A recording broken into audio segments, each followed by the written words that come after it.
Now here's the pure overhead view, and what I have in terms of lighting is there's no lighting in this area upstairs on the ceiling. I turned that off.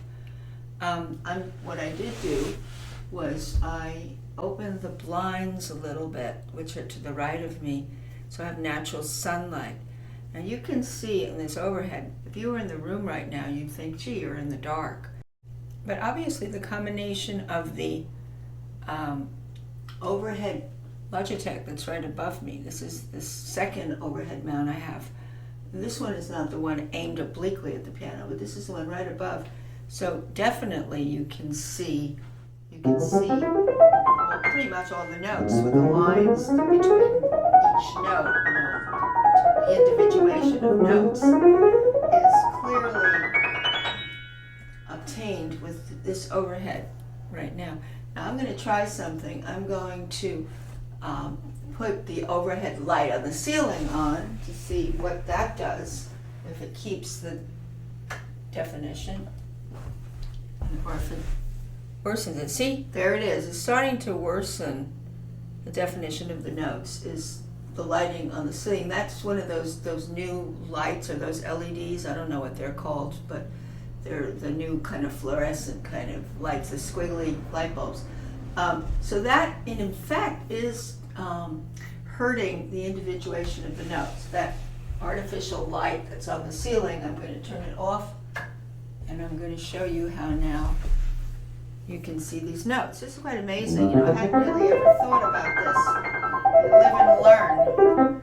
It's a live and learn. So in fact, if I have a morning lesson, and I had one this morning to Scotland, the student said to me, today your keyboard looks like it's just all white. You can't see these separate notes. Now I'm realizing that when I see her and I'm at 9 o'clock and she's in Scotland and it's 8 hours later, that I should use just natural light. That natural light, which gives me some light here, is coming through the blinds here on the right side.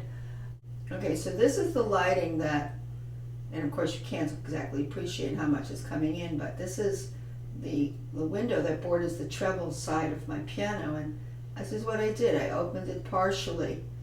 So I'm just using that. The rest of the room is pretty dark. So it seems like, you get much more definition if you use the natural light of the room. And you minimize, with the Logitech, you minimize any kind of glare of actual artificial light onto your keyboard. I'm going to do one more thing. I'm going to plug in a floodlight that's an LED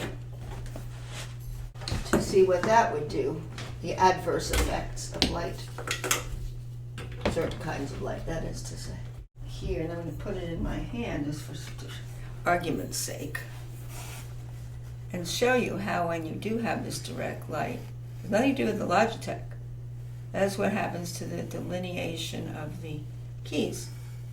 So this is a pretty good discovery for me today. I kind of didn't pay much attention until a student today mentioned this, as today being particularly amorphous on the keys. I'm going to see if I even put a little less of this outside light through these blinds. We can get better.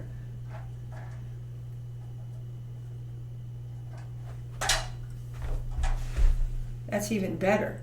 So I'm even dimming, and so it's indirect light, and I'm dimming it more so that up here now, this is closest to the blinds, I am seeing it's still a little bit not clear, but it's a lot better than what we started with. Let's try this. Yeah, I'm going to more and more indirect light.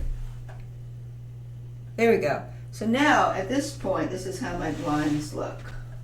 They're really, really kind of angled down.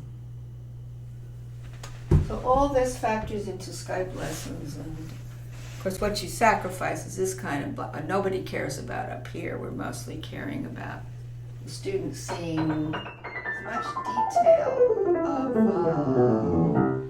of the piano.